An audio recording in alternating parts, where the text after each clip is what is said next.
Hello ವೀಕ್ಷಕರೇ, simply kitchen ಚಾನಲ್ಗೆ ಸ್ವಾಗತ. ಇವತ್ತು ನಾನು ನಾಟಿ ಕೋಳಿ ಸಾಂಬಾರು ಹೇಗೆ ಮಾಡೋದು ಅಂತ ತೋರಿಸ್ತೀನಿ. ತುಂಬ ಈಸಿನೋ, ತುಂಬ ಟೇಸ್ಟಿಯಾಗಿರುತ್ತೆ. ಇದು ಎಲ್ಲದಕ್ಕೂ ಸೂಟ್ ಆಗುತ್ತೆ. ಪರೋಟಕ್ಕೆ, ಗೀ ರೈಸ್ಗೆ, ಮುದ್ದೆಗೆ ಎಲ್ಲದಕ್ಕೂ ಚೆನ್ನಾಗಿರುತ್ತೆ. ನೀವು ಒಂದ್ಸರಿ ಟ್ರೈ ಮಾಡಿ. ಇದು ಮಸಾಲೆಗೆ 2 ಟೊಮೆಟೊ, 4 ಬ್ಯಾಡಗಿ ಮೆಣಸಿನ್ಕಾಯಿ, 4 ಖಾರದ ಮೆಣಸಿನ್ಕಾಯಿ, 2 ಇಂಚಷ್ಟು ಚಕ್ಕೆ, 4 ಲವಂಗ, 1 ಇಂಚಷ್ಟು ಶುಂಠಿ, 1 ಫುಲ್ಲು ಬೆಳ್ಳುಳ್ಳಿ, 1 ಈರುಳ್ಳಿನ ಕಟ್ ಮಾಡಿ ಹುರ್ಕೊಬೇಕು. ಅದಕ್ಕೆ ಅರ್ಧ ಕಪ್ಪಷ್ಟು ಚಿಕ್ಕ ಕಪ್ಪಲ್ಲಿ ತೆಂಗಿನಕಾಯಿ ಹಾಕ್ಕೊಂಡು ತುಂಬ ಸ್ಮೂತಾಗಿ ಪೇಸ್ಟ್ ಮಾಡ್ಕೊಬೇಕು. ಅದು ಪೇಸ್ಟ್ ಆದಮೇಲೆ ಅದಕ್ಕೆ 1 ಸ್ಪೂನಷ್ಟು ಧನಿಯದ ಪುಡಿ, 1 ಹಿಡಿಯಷ್ಟು ಕೊತ್ತಂಬರಿ ಸೊಪ್ಪು ಹಾಕ್ಕೊಂಡು ಗ್ರೈಂಡ್ ಮಾಡ್ಕೊಬೇಕು. ಇವಾಗ ಚಿಕನ್ನ ನಾವು ಸ್ವಲ್ಪ ಫ್ರೈ ಮಾಡಿಕೊಂಡು ಬೇಯಿಸ್ಕೊಳ್ಬೇಕು. ನಾಟಿ ಕೋಳಿ ಆಗಿರೋದ್ರಿಂದ ಅದನ್ನು ಒಂದು 4ರಿಂದ 5 ವಿಷಲ್ ಬರೆಸ್ಬೇಕು. ನಾನು ಇದಕ್ಕೆ 2 ಸ್ಪೂನಷ್ಟು ಎಣ್ಣೆ ಹಾಕಿ ಅರ್ಧ ಈರುಳ್ಳಿನ ಚಿಕ್ಕದಾಗಿ ಕಟ್ ಮಾಡಿ ಹುರ್ಕೊತಿದ್ದೀನಿ. ಈರುಳ್ಳಿ ಹಸಿ ವಾಸನೆ ಹೋಗೋ ತನಕ ಹುರ್ಕೊಂಡು ನಾವು ಕ್ಲೀನ್ ಮಾಡಿ ಇಟ್ಕೊಂಡಿದ್ದಂಥ ಚಿಕನ್ನು 1.5 kg ಅಷ್ಟು ತೊಗೊಂಡಿದ್ದೀನಿ. ಇದು ನಾಟಿ ಕೋಳಿ, ಮೊಟ್ಟೆ ಕೋಳಿದಿದು, ಅದರಿಂದ ಸ್ವಲ್ಪ ಚೆನ್ನಾಗಿ ಬೇಯಿಸ್ಕೊಬೇಕು.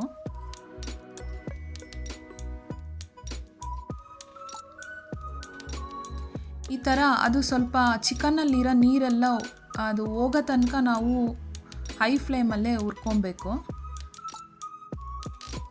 ನಾವು ಎಷ್ಟು ಚಿಕನ್ನ ಹುರ್ಕೊತೀವೋ ಅಷ್ಟೇ ಸಾಂಬಾರು ಟೇಸ್ಟಿಯಾಗಿರುತ್ತೆ.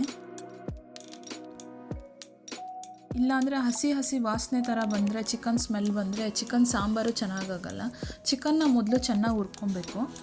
ಅದು ನೀರು ಎಲ್ಲ ಕಡಿಮೆ ಆಗಿ ನೀರೆಲ್ಲ ಹೋದ್ಮೇಲೆ ಅರ್ಧ ಸ್ಪೂನಷ್ಟು ಅರಿಶಿಣದ ಪುಡಿ ಹಾಕಿ, 3/4 ಸ್ಪೂನಷ್ಟು ಉಪ್ಪು ಹಾಕಿ ಮತ್ತೆ ತಿರುಗಿಸ್ಕೊಬೇಕು.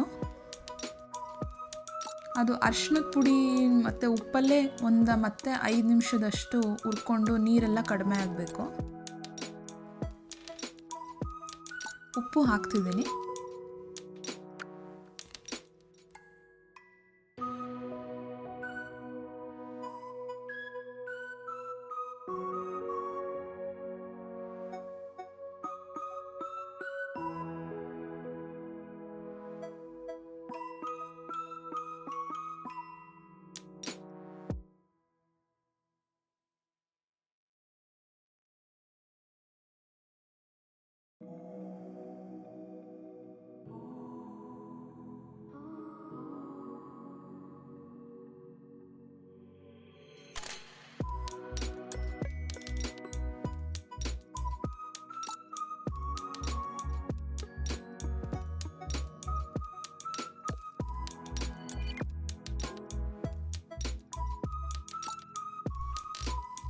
ಈ ಥರ ತಿರುಗಿಸ್ಕೊತಾನೆ ಇರಬೇಕು.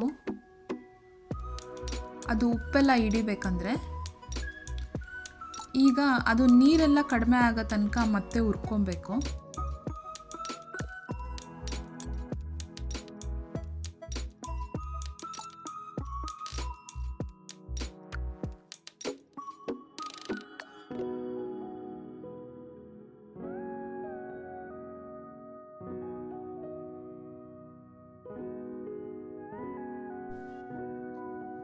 ಚಿಕನ್ನಲ್ಲಿ ನೀರೆಲ್ಲ ಕಡಿಮೆ ಆಗಿದೆ. ಈಗ ಇದಕ್ಕೆ ನಾನು ಅದು ಚಿಕನ್ ಮುಳುಗೋಷ್ಟು 1.5 ಗ್ಲಾಸ್ ಅಷ್ಟು ಹಾಕ್ತಿದ್ದೀನಿ. ನೋಡ್ಕೊಂಡು ಹಾಕ್ಕೊಬೇಕು, ತುಂಬ ಹಾಕಬಾರ್ದು, ಟೇಸ್ಟ್ ಅಷ್ಟು ಚೆನ್ನಾಗಿರಲ್ಲ ತುಂಬ ನೀರು ಹಾಕಿದ್ರೆ. ಮುಳುಗೋಷ್ಟು ಹಾಕಿದ್ರೆ ಸಾಕು.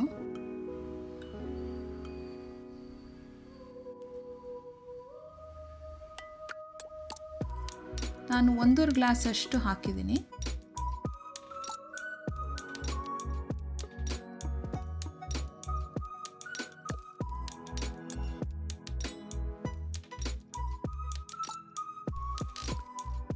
ಚಿಕನ್ ಎಲ್ಲ ಒಂದ್ಸರಿ ತಿರುಗಿಸ್ಕೊಂಡು ಇವಾಗ ಲಿಡ್ನ ಕ್ಲೋಸ್ ಮಾಡಿ 4ರಿಂದ 5 ಪ್ರೆಷರ್ ಬರೆಸ್ಬೇಕು. ಅದು ಬೆಂದಾದಮೇಲೆ ನಾವು ಅದಕ್ಕೆ ಮೊಟ್ಟೆ ಇರುತ್ತಲ್ಲ, ಅದನ್ನು ನಾವು ಈಗ ಹಾಕಬೇಕು. ನಾವು ಮೊದಲೇ ಮೊಟ್ಟೆ ಎಲ್ಲ ಹಾಕಿದ್ರೆ ಅದು ಒಂದು ಸ್ವಲ್ಪ ಕಲಿಸ್ಕೊಂಡಂಗೆ ಆಗಿಬಿಡುತ್ತೆ. ಇವಾಗ ಹಾಕಿ ಮತ್ತೆ ಒಂದು ಕುದಿ ಬರೋ ತನಕ ಕುದಿಸ್ಕೊಂಡು ಹಾಗೆ ಲಿಡ್ನ ಕ್ಲೋಸ್ ಮಾಡಿ, ಕುದಿ ಬರ್ತಾ ಇರೋ ಹಾಗೆ ನಾವು ಮಸಾಲ ಫುಲ್ ಫೈನ್ ಪೇಸ್ಟ್ ಮಾಡ್ಕೊಂಡಿದ್ವಲ್ಲ ಅದನ್ನು ಹಾಕಿ ಒಂದು ಸರಿ ತಿರುಗಿಸ್ಕೊಂಡು ನಮಗೆ ಎಷ್ಟು ಬೇಕೋ ಅಷ್ಟು ಉಪ್ಪನ್ನು ಹಾಕೊಬೇಕು ನೋಡಿಕೊಂಡು. ಇದಕ್ಕೆ ಮತ್ತೆ ಏನು ಆ್ಯಡ್ ಮಾಡೋದು ಬೇಡ.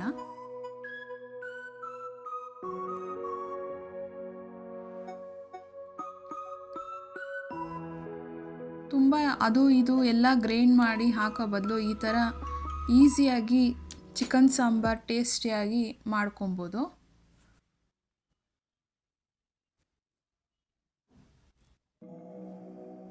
ಇದು ತುಂಬ ತೆಳ್ಳಗೂ ಇರಬಾರ್ದು, ಇಲ್ಲ ತುಂಬ ಗಟ್ಟಿಗೂ ಇರಬಾರ್ದು, ಮೀಡಿಯಮ್ ಆಗಿರಬೇಕು.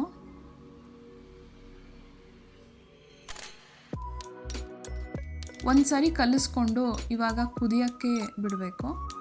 ತುಂಬ ಕಲಿಸ್ಕೊಬಾರ್ದು, ಅದು ಮೊಟ್ಟೆ ಹಾಕಿರೋದ್ರಿಂದ ಎಲ್ಲ ಅದು ಓಪನ್ ಆಗಿಬಿಡುತ್ತೆ ಅಂತ. ಇವಾಗ ಒಂದು 5 ನಿಮಿಷ ಮಸಾಲ ಹಾಕಿದ್ಮೇಲೆ 5 ನಿಮಿಷ ಕುದಿಸ್ಕೊಂಡ್ರೆ ಸಾಕು, ರೆಡಿ ಆಗುತ್ತೆ. ಈಗ ನಾಟಿ ಸ್ಟೈಲ್ ಚಿಕನ್ ಸಾಂಬಾರ್ ರೆಡಿ ಆಗಿದೆ.